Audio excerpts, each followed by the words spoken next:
दोस्तों, आज की कहानी है।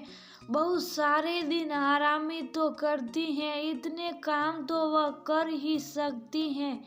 दोस्तों, कहानी शुरू करने से पहले अगर आपने चैनल को सब्सक्राइब नहीं किया हो तो कर लीजिए ताकि आपके पास पहुंच सके हर नया वीडियो।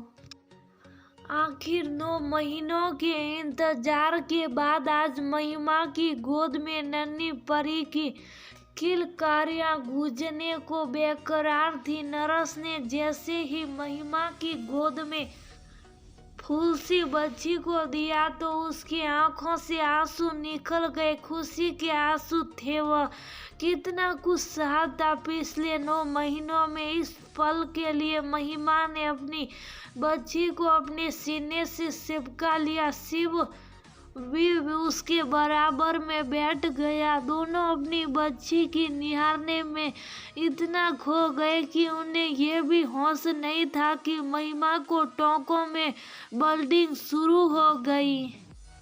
जब शिव का ध्यान गया उसने फौरन नर्स को बुलाया।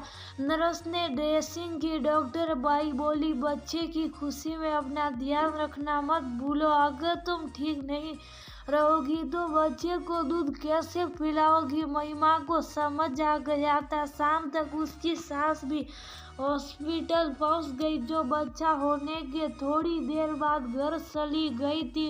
उन्हें जब ये बात पता चली तो महिमा पर बहुत गुस्सा हुई। बहू, हमारे काम मत बढ़ाओ। वैसे ही ऑपरेशन की वजह से हॉस्पिटल में ज्यादा दिन रुकना पड़ेगा। महिमा चुप चाप सुनती रही। उसे पता था आज तो खैर उसकी गलती थी, लेकिन बिना गलती के भी उसे सुनना ही है। खैर, अब तो उसे अपने बच्चे से मतलब था जिसे वह दुनिया भर की खुशियां देना चाहती थी। ऑपरेशन की वजह से सास ने उसे ज्यादा खाने पीने को मना कर दिया, जिससे उसे दूध की समस्या होने लगी। जब खाएगी नहीं तो दूध कैसे होगा। महिमा की माँ ने भी समझाया, लेकिन वो ने नहीं सुनी कि टाके पक जाएंगे। महिमा अपने बच्चे को दूध पिलाने के लिए छटपटाता रहती। कभी मशीन से दूध निकाल कर पिलाती तो कभी बच्ची को सीने से लगाए रखती। घर आने के बाद उसके मुश्किल दिन शुरू हो गए थे। सास ने काम वाली भी लगाने से मना कर दिया था और महिमा व बच्चे के कपड़े भी महिमा को ही धोने के लिए कह दिया। रात भर बच्ची सोती नहीं थी। सुबह को महिमा उसे सुलाकर पहले कपड़े धोती। तब तक बच्ची उठ जाती तो उसकी मालिश करती, उसे नहलाकर शिव की गोद में देकर खुद नहाने जाती। इस सब में महिमा बहुत थक जाती। उसके टांके भी अभी कच्चे थे, लेकिन डॉक्टर की सलाह के अनुसार बहुत ध्यान रखने की कोशिश करती। इतने दुख तकलीफ के बाद जब अपनी बच्ची को गोद में लेती तो सारा दुख दर्द भूल जाती। उसे गोद में लेकर ही खुश हो जाती, जैसे उसे जिंदगी भर की पूंजी मिल गई हो। ऐसा ही तो होता है मातृत्व का एहसास।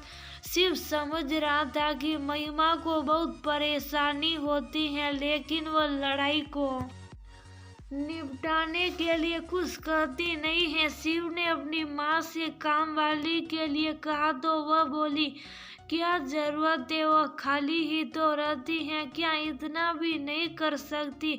हम भी तो करते थे मम्मी। पहले ही दिन से मोहिनी के टोंकों में प्रॉब्लम हो। मैं नहीं चाहता कि उसकी प्रॉब्लम और ज्यादा बढ़ जाए, जिससे मेरी परेशानी और ज्यादा बढ़ेगी। और फिर मैं इतना कमाता हूँ कि अपनी पत्नी को इतना आराम दे सकूँ। किसी दिखावे मैं मुझे नहीं जाना। अगर मोहिनी को कुशल हो गया तो उसका असर बच्ची पर भी आएगा। और एक बात डॉक्टर से मैंने पूछ लिया है, अब मोहिनी कुछ भी खा सकती है। अगर वह नहीं खाएगी तो बच्चे को माँ का दूध नहीं मिलेगा, जो उसके लिए बहुत जरूरी है। मैं नहीं चाहता कि कोई किसी बात के लिए आपको दोष दे कि आपने अपनी बहू का ख्याल नहीं रखा, कहकर शिव जाने लगा। और माँ 40 दिन बाद तो उसे काम में लगना ही है। कम से कम ये 40 दिन उसे आराम मिल जाए तो उसके शरीर में आगे काम करने की हिम्मत आ जाएगी। इसके बाद शिव वहाँ नहीं रुका, क्योंकि उसे भी पता था कि उसकी माँ फिर उसे बातों में उलझाएगी। अगले ही दिन एक काम वाली महिमा और उसकी बच्ची के काम करने के लिए काम वाली आने लगी। अब महिमा को आराम मिलने लगा। रात को ना सो पाने की वजह से उसे जो चिड़चिड़ापन हो रहा था वह भी अब सुबह सो लेने से खत्म होने लगा। अब समय और शरीर को आराम मिलता तो अपनी बच्ची के साथ खेल भी लेती। अब वो अपनी बच्ची अपने मातृत्व का मजा ले रही थी। इस तरह पति के प्यार और सहयोग से महिमा के मातृत्व के 40 दिन बहुत आराम से कट गए।